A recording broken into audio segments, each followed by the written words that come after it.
We had the Prime Minister in the studio. In this very chair. For an hour. A whole hour. How did it go?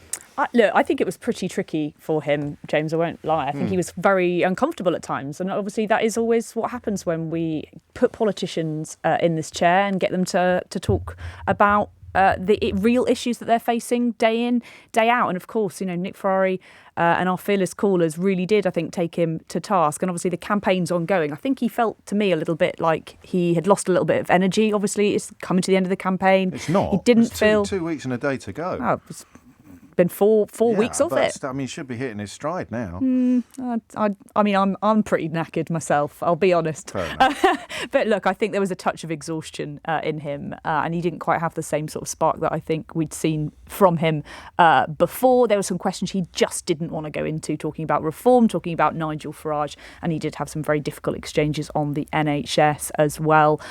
Some highlights: he was asked how he can say that his plan is working when so many people are still struggling with the cost of living. But the rest of the country is still struggling. How can you, with your test, say that your plan is working? Oh, well, Charlie, look, I know, as I said right at the beginning of the show, I know it's been a tough few years. Of course it has, for you and everyone else. When I got this job, my priority was to make sure we had economic stability. I said we'd halve inflation down from 11%, and obviously you saw today it's back to target at 2%, which is very welcome. The economy is now growing at a healthy rate as well. Energy bills are falling. Wages are rising. And the most important thing I can do for you and everyone else to give you that financial security is keep cutting your taxes. You work hard. Everyone listening works hard. He was also asked by a young caller why she was being made to do national service. He said actually his 2 young daughters apparently very excited about it. Morning, Prime Minister.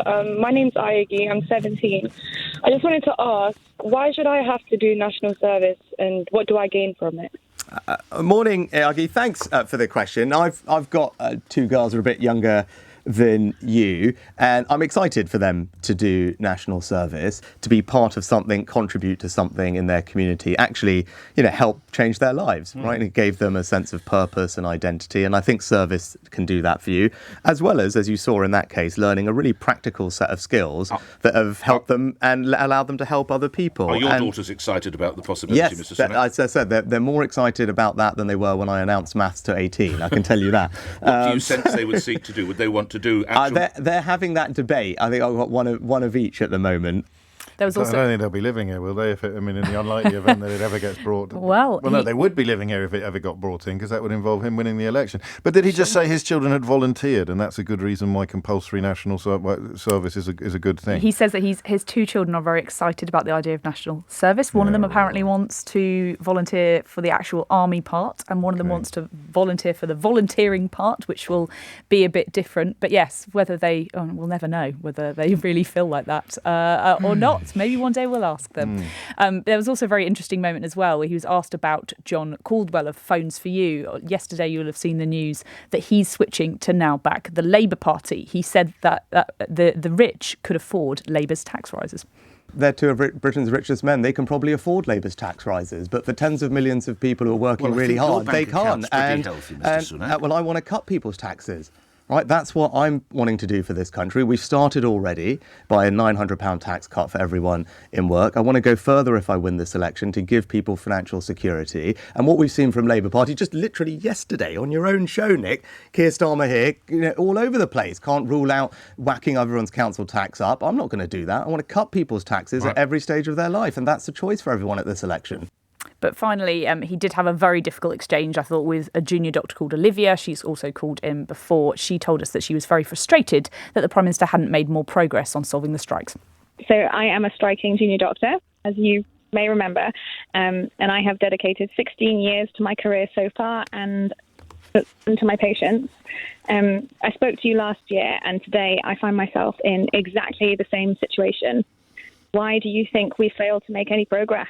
Yeah. I don't remember the specifics, but I do remember that Olivia called. You hinted that industrial action wasn't helping in trying to get the waiting list down. Just to give you the sort of... So, Olivia, thanks for your commitment to the NHS and thanks for all the hard work. And look, it's been frustrating not to have been able to find a resolution with your union, and I very much hope that we can. And we have now found a resolution with I think every other part of the NHS workforce. I think we got the news yesterday, as you would have seen, that the SAS doctors also have accepted the government's offer, coming on the back of the consultants accepting the government's offer, coming on the back of the 1 million Agenda for Change NHS workers accepting the government's offer a year ago or so. So look, we found resolution with every other part of the NHS workforce. That's really positive, and I'm grateful to everyone for working with us in a constructive manner. The only part of the workforce we haven't been able to do that with are the junior doctors, and I very much hope if I'm re-elected I can sit down again with your union and find a way through.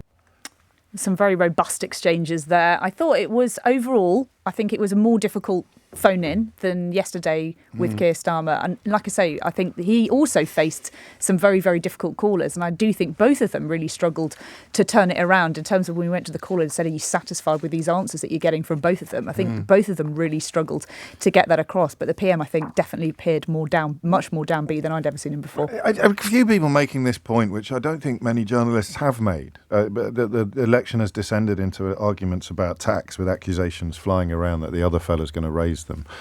And yet the country, everyone acknowledges that the country's in all sorts of trouble and therefore needs more public spending. So that we are in a bit of a upside down world. It is, and it's, you've got politicians we spoke about this yesterday, politicians promising the world, but we've got no money to pay for it. And even Labour are not promising that they can wave a magic wand and make everything better. Keir Starmer was really honest about that yesterday when he did that phone in. And it is really very difficult for Rishi Sunak to make the case after 14 years, and especially since he's the one that he says has had to put taxes up, he says, due to COVID. If we were to read his mind, Rishi Sunak's, and identify what he considers to be his most potent policy position or most potent promise, what would it be? The single one. As in, what do you think his best achievement would be? Not even achievement, but just in terms of what do you think if you were to keep hitting the public over the head with one thing, whether it's a rhetorical flourish, a statistic, a claim, a pledge, a policy, a promise,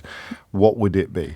Well, we've seen it from what he wants to talk about the Labour Party. It's all about tax, isn't it? He wants to absolutely whack that on the head with them repeatedly. It's not landed at all. No. The polls haven't nudged since they started disseminating that fib about £2,000. And then, of course, the Conservatives' House Journal, former Boris Johnson fanzine The Spectator, applied the same tests to the Tory proposals and came up with a figure of £3,000. So. Exactly.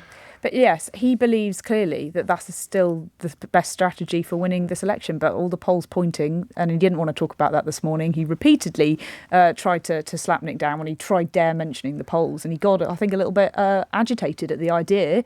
This is the only poll that matters. It's not till July the 4th. No one's voted yet. He wouldn't be saying that if he was 20 points ahead, would he? And this is where politicians perhaps are all a bit similar. Of course. So don't look at the polls if you're doing badly, but my goodness, campaign on them if you're doing well. But you have to, obviously, literally on every front page of every newspaper every time, aren't they? And a word if you would on how much attention Downing Street will be paying to the polls, regardless of what Rishi Sunak may say on air. I think privately, many people in Downing Street look at the polls and they acknowledge that it's not moved. They've acknowledged that while they are, throwing everything at it and trying very hard to move them, they all acknowledge that things aren't looking good. And privately, Conservatives are, looking at some of the polls that we've had out in the past few days, some of them Tory majorities. You only have to look at where Rishi Sunak was campaigning yesterday in areas of West Devon, Geoffrey Cox, huge majority of 22,000. If he's campaigning in areas like this, are they really, really worried that they could be losing seats with such huge Tory majorities? It would be shocking if so, but it does seem like some of these places,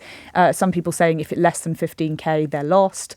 Even further, I had one really worried staffer message me the other day with a majority. I think their MP had a majority of around 22,000, saying, should I be worried? And I think under 20,000 people, under 20,000 majority, there are MPs that are worried about that, and completely rightly so. If you look at the swing that's needed for Keir Starmer to win the election, and many psephologists believe that that's 16% to 12 to 16% swing, I think it is. They believe that is in reach, and that really is saying something, isn't it? Well, yes, and it actually leads into the question that I may ask in the next hour, which is who is the 20%? Because you've seen people hemorrhage to the right with lots of promises to be even viler about immigrants and immigration in general. There's absolutely no movement to the middle. So who is in this category of people that is left there? We may have a look at that in the next hour. We may continue to pick over the bones of Rishi Sunak's interview this morning, or we may, in the spirit of Monty Python, we may do something completely different.